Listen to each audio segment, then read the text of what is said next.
De retour d'Haïti, l'équipe lorraine de Secouristes sans frontières est rentrée samedi matin en France. Antoine Gamella, chef de la délégation mosellane, nous racontera comment il a vécu cette mission de sauvetage. Il vient de passer 5 jours aux portes de l'enfer. Antoine Gamella, le chef de la délégation de Secouristes sans frontières en Moselle, est rentré en France samedi matin, après avoir passé plusieurs jours et nuits au secours de la population haïtienne. Lui et son équipe étaient partis dimanche 17 janvier dans un vol affrété par le ministère des Affaires étrangères. De cette mission, l'équipe de secouristes retiendra sans doute le sauvetage miraculeux de la jeune Othéline Lozana, restée sous les décombres durant 7 jours, sans boire ni manger, mais aussi les centaines de personnes à qui l'équipe a pu porter secours. Pour TV8, Antoine Gamella a accepté de nous recevoir chez lui pour nous raconter comment il a vécu sa mission.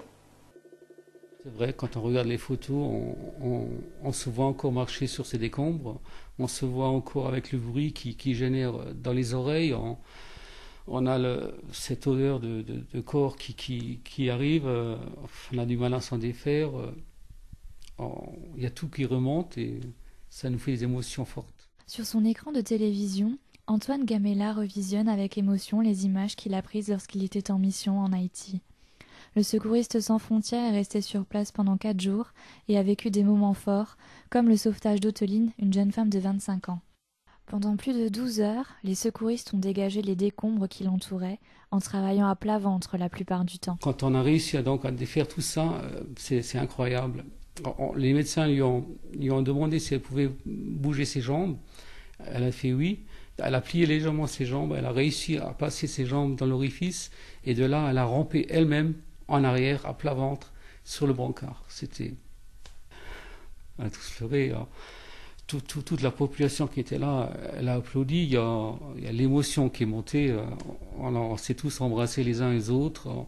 Revenu samedi à Étzelin, l'ancien mineur de fond raconte que cette expérience l'a profondément marqué.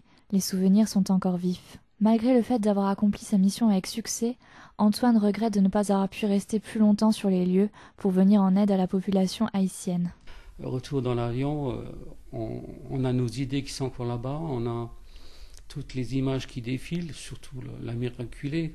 On en parle dans l'avion entre nous, quand on en parle, il y a les larmes qui montent de nouveau. Cette mission pour nous, elle est 100% réussite.